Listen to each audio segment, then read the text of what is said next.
Aron, manstu hvenær þú varst seinast veikur? Já, bara í vetur, einhvern tímann. Varstu ekki með COVID? Fór í test og allt saman? Já, ég fór líka í test, en svo þurfti ég líka að fara til læknis út af einhverju eyrnabólgu sem ég fékk. Fékk samt lyf, svo leið þetta bara hjá á einni viku. En þetta var asskoti vont áður en ég fékk lyfin. Vá, já, trúi því. En talandi um að komast til læknis, þá er markmiðið sem að fara yfir í dag markmið nr. 3. Heilsa og vellíðan. Einmitt, það er nefnilega ekki sjálfsagt að geta bara að fara til læknis þegar maður fær eyrnabólgu. Það er nefnilega þannig að helmingur mannkyns hefur ekki aðgang að heilbrigðisþjónustu. Meira en helmingur. Sjáið þið hér, árið 2017 voru á bilinu 33 til 50% með aðgang að heilbrigðisþjónustu. En áætlað er árið 2030 verður þessi tala bara 39 til 63%. Sem er ekki nógu gott því að þetta er svo mikilvægt.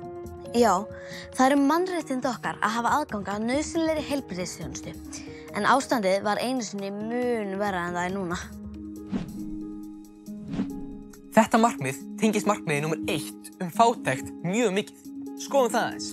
Að fara til læknis getur verið dýrt.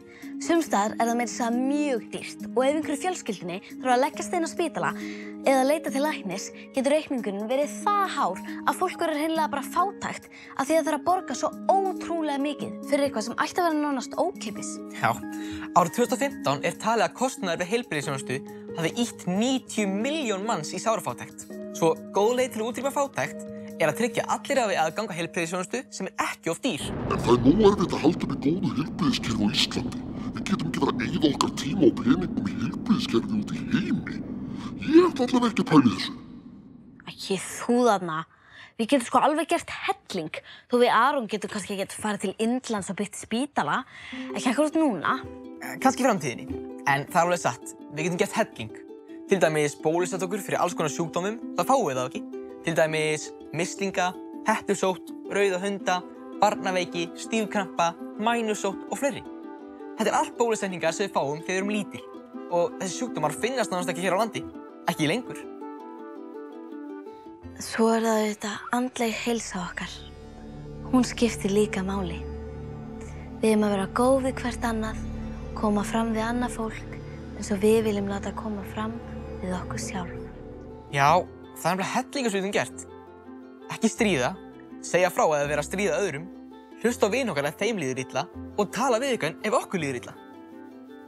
Já, það skiptir gríðarlega miklu máli að tala um tilfinningar sínar. Enginn á að dröslast með áhyggjur heimsins einn. Svo hugsum við heilsuna með því að borða hollan mat, hreyfa okkur reglulega og fara út að leika og draga alla með okkur.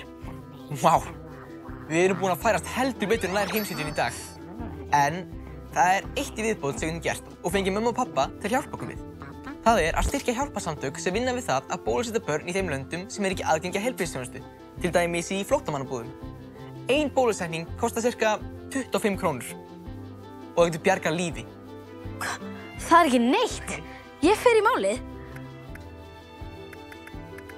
Já, og takk fyrir okkur í dag og við sjáumst aftur í næsta þætti.